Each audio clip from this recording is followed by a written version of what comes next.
Let me do that. You gave me a clap. There we go. I wanted to one-up Mom. This song's from the 19-teens. She likes to do the 30s and 40s music. I'm going to do something even older. Xylophone master George Hamilton Green did this back in the vaudeville days. Oh, my. Log Cabin Blues. Vaudeville.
That was fantastic. Notes in there, but you know, it's fun. Last time I played that in public was back in the Syncopated Ink days. Wow. Syncopated Ink. Well, we are honored that you played it here for us. Tap piece. Oh. Haven't done it since then in public, so. Wow. Well, let's give him a round of applause for that. All right. And you just listened to Tripp Bratton, local musician, percussionist, Berea music professor. Do you teach somewhere else too? I'm actually now at Center College. You're at Center College also. My goodness, you all are such industrious people. Wow. And let's also welcome his mother, Gail Wynters, to the show, everyone. I say I'll care forever, and I mean forever. If I have to hold up the sky,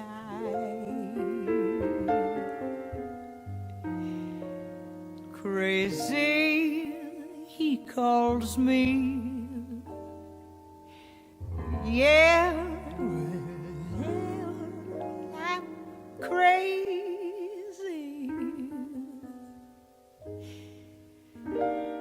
Crazy in love.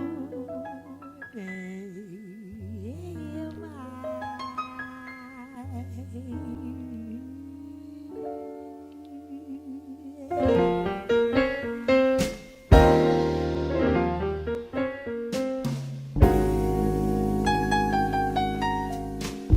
I say I'll move a mountain. Well, then I'll move up mountain. If he wants it out of the way. Crazy, he calls me. Yeah, I'm crazy. Crazy in love, I'd say. I say I go through fire, and I go through fire. If you want it will be. Crazy, he calls me. Yeah, I'm crazy, crazy in love, you see. So we are back, and you've just listened to the musical presentation of Jazz the Great, Gail Wynters, who has joined us at our table with her son, Tripp. And Tripp, your mother is a legend in these parts, as we saw, but her legendary career extends way past the city limits of Lexington, right? Oh, yeah. And you're a member of her band. That's right. We are very fortunate, and I love playing with her musically. One of the only times we ever really get to hang out and talk and be together. And I tell you, it is so mutual. I mean, we have a good time. So anytime you see where Tripp and I are playing, come on down and come on over and whatever, and because we're really having a good time, aren't we, son? Oh, yeah. Well, I don't blame them, goodness knows, for my honeysuckle rose. When you're passing by, flowers droop beside 'em, and I know the reason why. You're much sweeter, goodness knows. Well, I have another musical quiz, but this may be something that you can be able to answer, Tripp. Okay. So if you were to describe your mother's career path, what single word or phrase would you use to describe it? Da da da da da da da. I'd say she's one single word. I'd have to say blessed, because she was blessed with such a great natural talent and voice, and she just, music is, I don't know, maybe even more primal of a language for her than English. You know, I think she learned it before she'd even learned words. She started getting up and singing, you know, from all the stories I heard from my grandparents. And Well, actually, this is a true story. I started at 18 months. I could sing any melody, but I'd make up words because I couldn't talk yet, you know. But I was in front of people singing, my family tells me, at 18 months when we started. But I come from a family of musicians. If you didn't sing, you got left behind with grandma, and nobody wanted to be left good behind. motivation. That's right. That's right. So you learn to sing really young, really early. Wow. So Tripp, let me ask you about your youth years. And what do you recollect about her career as a child of Gail Wynters growing up? well, I remember all these musicians just showing up in the house, and me sitting there watching. You know, we were just talking about some of these folks, Dusty Pele and Yeah. And, Nate Crawford. yeah, and Cal Collins. Norman and Higgins would be Norman there, Higgins, and yeah. Boogie. And, Boogie Morton, yeah. And it's actually funny, because when I finally actually got into band in school, and I was at Crawford, and my band director was a former bandmate Yeah. of hers, Doug Oatley, Yeah. and my guidance counselor was a former drummer of hers, Merle. Merle Gastor. Yeah. And I kept running into people that had played with my mom and all that. So I had a lot of great support, you know, from my teachers, because they knew from whence I came. I think, a little bit. And then Tripp really had some good training with, besides even being in Africa and Ghana and learning their rhythms and all, as far as like djembe and all of that goes, as far as percussion goes. When we'd be in New York, he'd study with Grady Tate, Ben Riley, Bernard Purdy from back in the 70s, you know, so he had classes with, he had those moments, master classes with those guys, so that kind of added to what makes him so wonderful to play with and to sing with. But there was always music, you know, when I was younger growing up, and getting to hear those folks was just a real treat. But Just you know, Madison. yeah, really and truly, he started really like a little baby, man. He'd pull out all the pans and start beating That's what I'm on 'em. envisioning about you. Yeah, he did. When he was just a tiny little tot man, he'd be playing right along with us. When we'd be rehearsing, he'd be there playing those little pans just like he was part of the group, you know.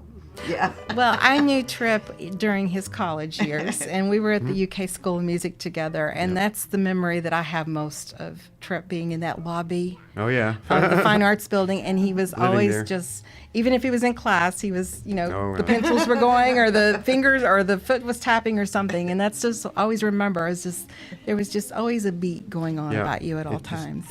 It never goes away. That's just amazing. So, Gail, let me ask you, what was Yeah. it like to be a mother of small children, and how did you balance your musical career with your family?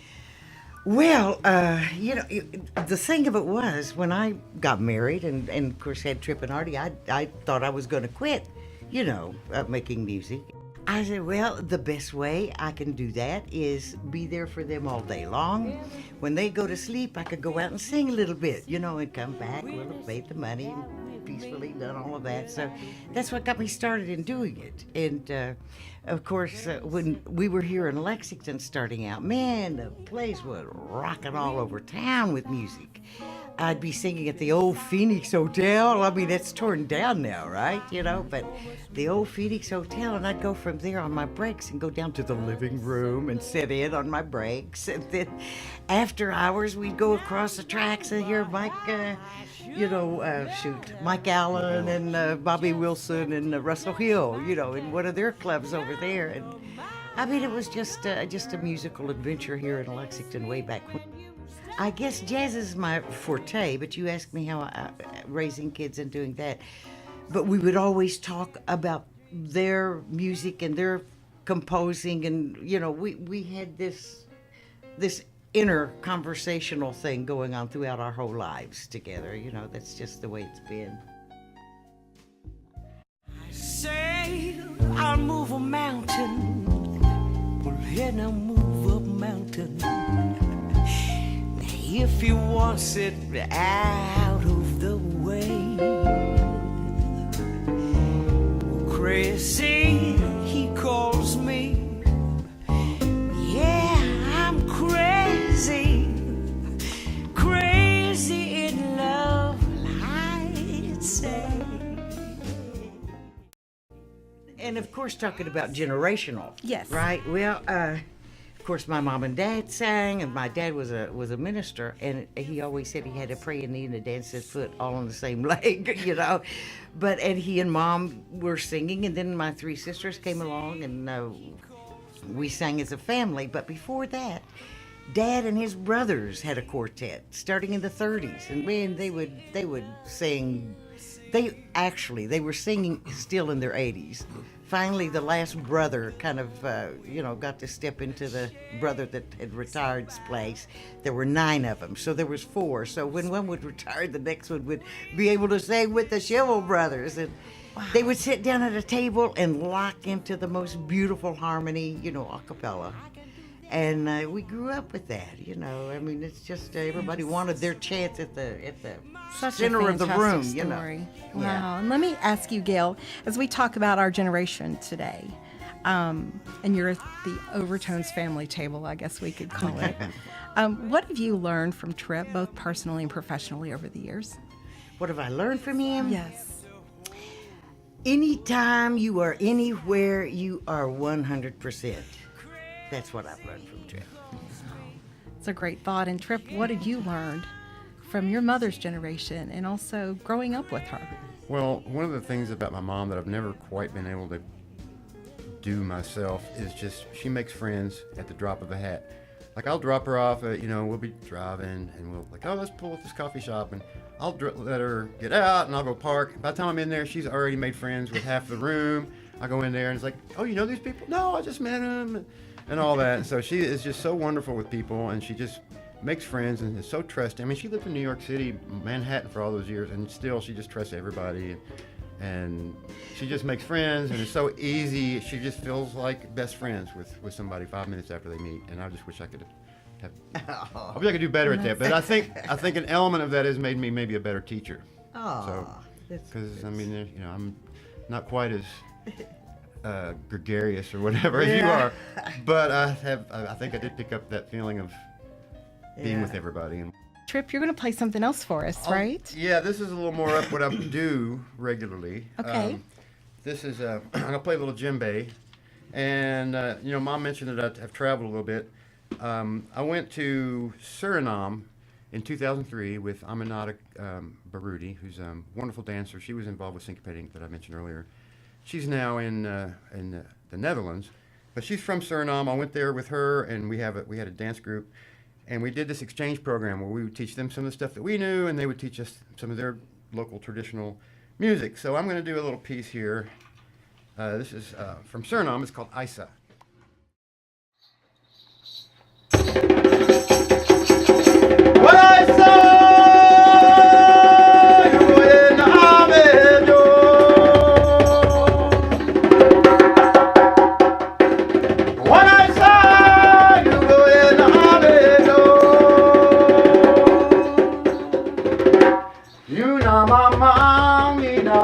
bello, when I saw you in a bedroom. You know, mama, in a bedroom. When I saw you in a bedroom. When I saw you go in a bedroom. When I saw you go in a bedroom. You know, mama, in a bedroom. When I saw you in a bedroom.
Wow.